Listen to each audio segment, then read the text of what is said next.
Salam bonsai, masih di Dongklak Mania.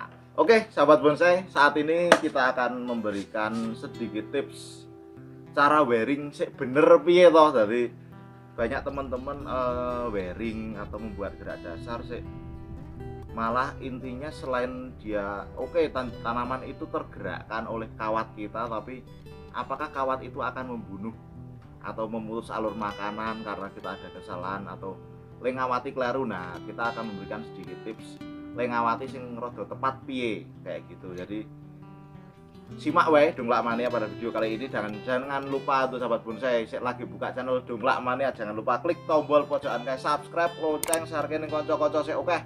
Ben kanca-kanca ning Dongklak Mania oke request videone jadi yo tambah oke semangate karena request-e oke. Sik ngoyak-oyak wong oke ngono. Tadi dan jangan lupa sahabat bonsai, kalau ada pertanyaan mengenai bahan bonsai lainnya yang mungkin nggak bisa ditanyakan lewat YouTube, ini kita ada Instagram, YouTube, bisa buka di akun sosmednya Dongklak Mania juga, bisa ketik-ketik neng kono ada.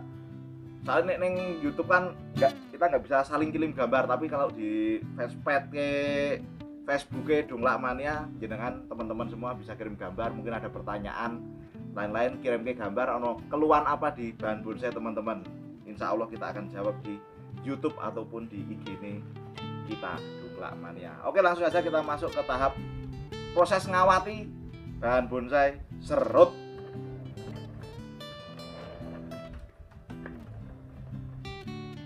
Jadi teman-teman yang perlu diperhatikan sebelum kita melakukan proses pengawatan yaitu adanya pruning. Jadi pruning adalah melepaskan daun, jadi ngerotoki daun pada bagian cabang, dahan. Nah seperti itu.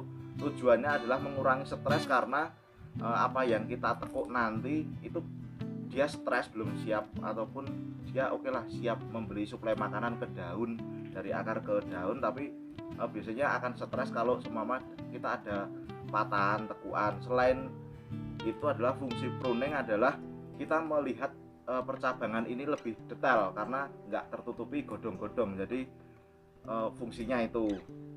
Selain itu, fungsi dari pruning sendiri adalah pas kita selesai wearing atau pengawatan itu akan keluar anak cabang baru dari bekas pruningan kita. Jadi semama kita seperti ini.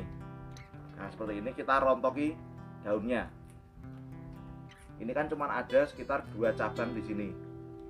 Nah kalau kita pruning seperti ini, dia nanti akan tumbuh cabang baru di sini, akan metu meneh cabang-cabang. Nah itu akan semakin banyak cabang lagi. Jadi cepet le dadi bonsai. Jadi rasa khawatir di pruning wite mati itu nggak akan mati, tapi akan lebih bagus lagi kalau kita lakukan pruning. Neng ojo pas godong enom langsung di pruning, itu juga jangan. Kalau ini hitungannya wis kasar, harusnya kita lakukan gerak dasar wis rada wingi, tapi karena sempilaane tadi lagi sempet untuk kali ini kita lakukan pruning dan wearing. Nah fungsi wearing sendiri, pengawatan sebenarnya kembali ke tujuannya adalah kita adalah mengarahkan cabang atau dahan, anak cucu ranting itu sesuai keinginan kita, biar teori apa yang kita ambil dari pohon itu kita terapkan di bonsai kita masuk. Jadi di sing tabrakan, di sing kok kesesuaian cabangnya kok sama gerak dasar nggak sesuai. Nah kita fungsi kawatnya tersebut di situ, bukan cuman gawe pinggir tok, gawe alur seperti itu malah sebenarnya salah. Jadi dan juga untuk wearing usahakan kita pakai kawatnya yang agak besar ataupun jangan terlalu kecil. Tur ojo gede banget Yohan. Jadi kita sesuaikan, biasanya sepertiga atau seperempat dari besaran cabang ini. Setengah pun oke kalau emang batang itu emang beneran keras, bantu. Tadi seperti itu, jangan sampai terlalu kecil. Kalau kita pakai terlalu kecil sebenarnya malah bahaya untuk pohon kita. Oke untuk di awal dia hidup, tapi kalau kita sampai telat buka kawatnya itu malah beresiko saat dia pengelosan besaran ranting yang lain. Mungkin kalau di sini pinggit banget di sini dia kita pakai kawat agak gede yang kurang, dia nanti uliran bekas kawatnya nggak terlalu. Di sini kalau dia pengelosan di sini akan kalah karena alurnya dia terputus karena kawat tersebut. Jadi kalau makanya saya sarankan kalau kita ngawati delok ranting iki sepiro, jangan terlalu kecil loh. Jangan malah menyiksa. Kembali ke tujuan adalah kita mengarahkan. Nek perlu ora nggo kawat, nganggo rapia, ditarik kono kene kono kene, itu lebih oke. Nek perlu meneh kita main cut and grow. Cuman ketok tuh ngenteni tinggal turu, engko cabange ra sesuai ketok meneh. Nah, jadi banyak sistem.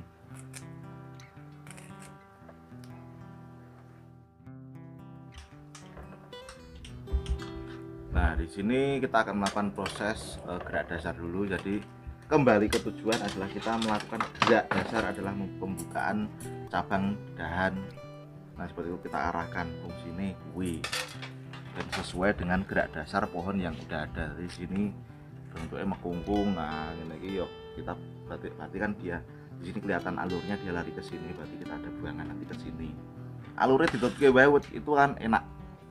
Gerak dasar pohon itu udah menentukan bentuk, wes gitu aja, nggak usah pusing-pusing. Nah, untuk prosesnya gini, jadi kalau kita pakai single, kita ketok cedak. Nah, single kawat gini kan kita kunciannya kan enak sebenarnya. Ini dilepok begini sih, pada bagian ini kita taruh pada bagian belakang guys, kekunci seperti ini, baru kita putar. Nah, ini sebenarnya kita tarik ini, dia harus aman untuk melakukan gerakan.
Nah, diusahakan untuk tiap kita pengawatan jangan ada ya mengikat mateni semama silangan seperti ini.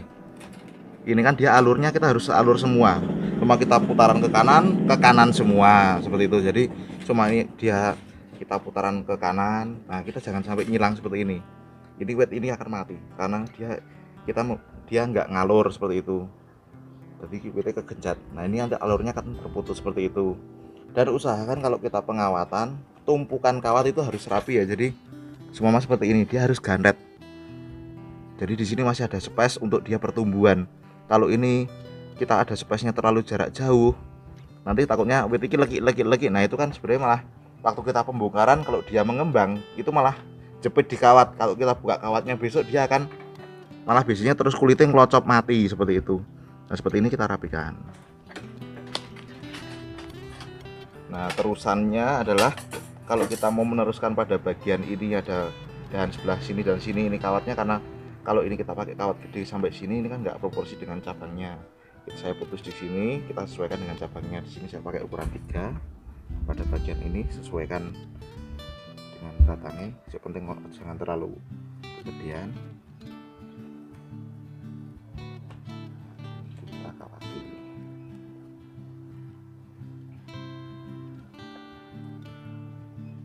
Simpul matinya di sini kita pegang pada area ini, kita template gini wes itu kayak gini gue terusan saya ketok kedaman. Nah, ini rapat dan sudutnya harus 45 derajat ya, karena kita untuk memaksimalkan tekuan kawat nanti. Kalau sudutnya ini mungkin lari ke di atas kuih lah ke 80, ke sudut-sudut yang lebih lebar, tekuan fungsi maksimal kawat itu akan hilang. Jadi percuma nggo kawat seperti itu kasarannya.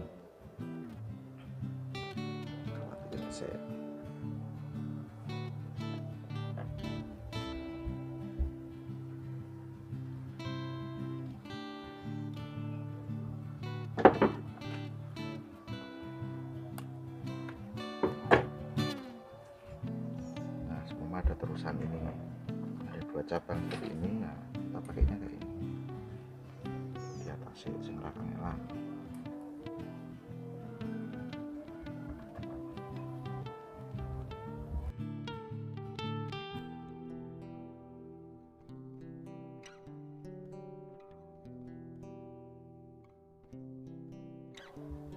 Nah, ini dikocaki karena kita goyang ini langsung, karena ini baru buat kuncian, kita goyangkan langsung dia nanti akan patah lagi. Kita gocaki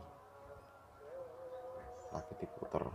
Nah, nek kayak gini kan kejepit, kita colong ke ngisore, kita ambilkan sudut paling bawah si aman. Nah, alurnya dia nggak terputus. Tapi kalau kita ngawati ini di sini, berarti kejepit di sini nggak ada perkembangan, kejepit kawat ngisor dhuwur. Nah, kalau bisa kita, kenapa kawat harus rapet, kita ambilkan satu tumpuk seperti ini karena di sini ada space untuk pengembangan atau pembesaran cabang.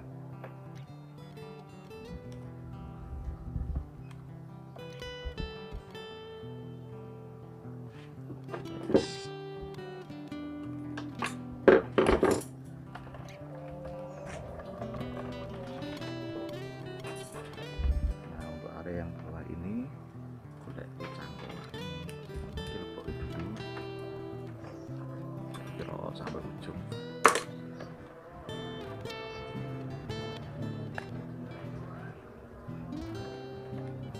Baru dikunci. Nah, kuncinya kita ngikuti gerakan atas ini.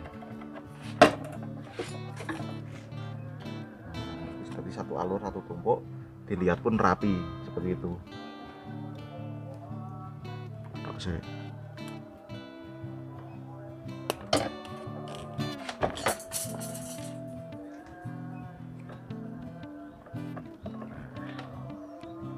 baru kita putar kawatnya.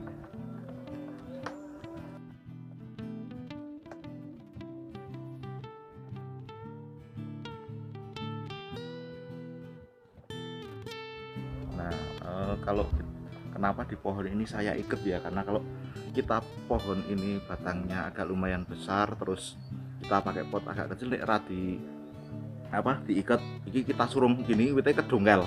Nah, makanya kalau bisa kita garap wit kecil dengan cabang yang agak besar, kita melakukan gerak dasar witnya ditaleni.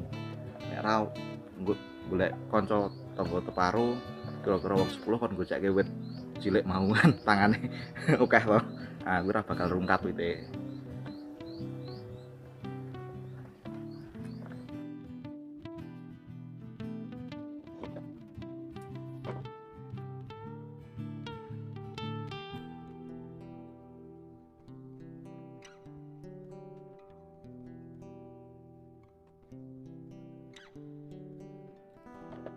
Jadi setelah kita lakukan pengawatan untuk semua cabang, nah muter iki yo ono carane. Jadi kalau kita ada kita ya, koyo iki searah jarum jam, kita kalau muter tuh jangan ke sini. Ini kawatnya kendor lagi. Kalau kita muter pun juga atau geraknya kena iso kita ikutin arah dari putaran ini. Nah, kawatnya tambah kenceng, dia nanti akan tambah kenceng. Kalaupun kita nggak harus muter itu, yang penting kita pada nih kita gerakan naik turun monggo seperti itu. Ya WTW sepenak kekuane. Yang penting jangan berlawanan dengan alur kawat yang kita gerakkan tadi. Jadi muter ke kanan, yuk kita pada mau ada gerakan kita ke kanan seperti itu. Ora terus kita paksa ke kiri dengan putaran balikan ke kiri, kawatnya kendu nanti, yang bisa mengakibatkan tugele cabang karena ora digoceki wite. Mau kita balikkan, kalau kita mau balikkan ke sini, ini sama, ini sistemnya kita pegang gini. Yang penting kawat jangan sampai balik lagi. Seperti itu.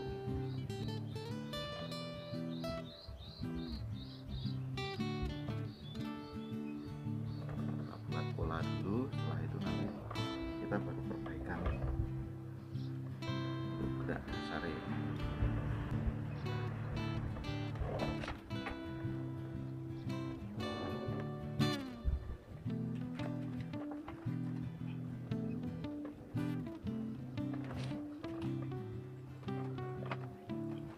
Jadi ini ya bedanya, kalau kita program dari awal kita bisa menentukan bentuk yang kita akan buat dari awal.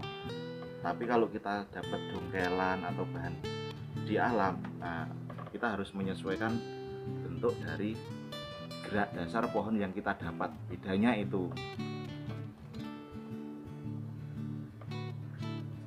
Monggo teman-teman lebih senang karakter yang emang didapat dari alam ataupun kita mau buat dari nol. Sedangkan padahal kita mau budidaya pun itu sebenarnya sama. Jadi kita membuat karakter pun dengan sekarang udah banyak teknik yang bisa kita gunakan untuk program teknik pembuatan karakter pada batang ben ketok tua itu sebenarnya wis oke banget carane. Monggo teman-teman banyak mengeksplor wae, diantaranya ono sing wit ditutuki, lain-lain, pengguratan pada bahan bonsai, dibuat karakter alur pakai pisau, cutter, lain-lain. Itu sebenarnya banyak teknik. Ya kalau mau belajar dari nol ya emang saya sarankan untuk dari mungkin stek, biji, cangkok itu bisa dari nol. Jadi untuk belajar bentuk pun bisa lebih enak karena kita di konsep di awal pengen gawe opo toh, nah itu dari awal.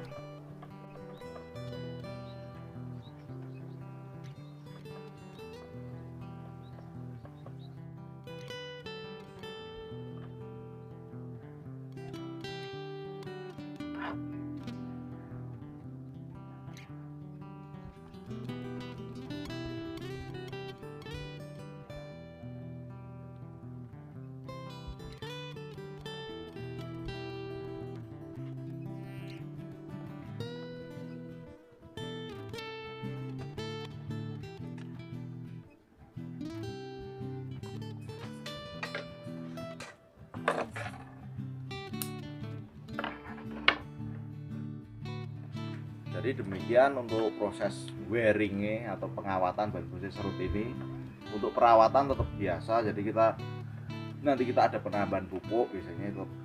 Monggo nanti mau pupuk cair, pupuk apa, monggo tetap ada penambahan lagi di sini untuk ben wiri tambah sehat, lebih bagus lagi. Biasanya bisa disemprot B1 ataupun disiramkan di media juga untuk vitamin tambahan. Jadi ben wiri nggak begitu stres begitu. Jadi nanti di sini karena baru bukaan tahap kedua cabang dan anak cabang, nanti di sini kita masih menunggu tukulan-tukulan meneh biar tambah rempet.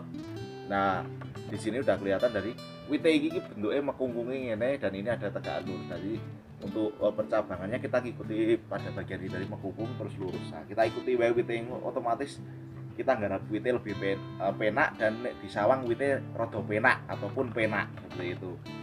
Nah, untuk proses ini biasanya nanti pelepasan kawat saya sendiri biasanya 2 bulan, paling lama 3 bulan.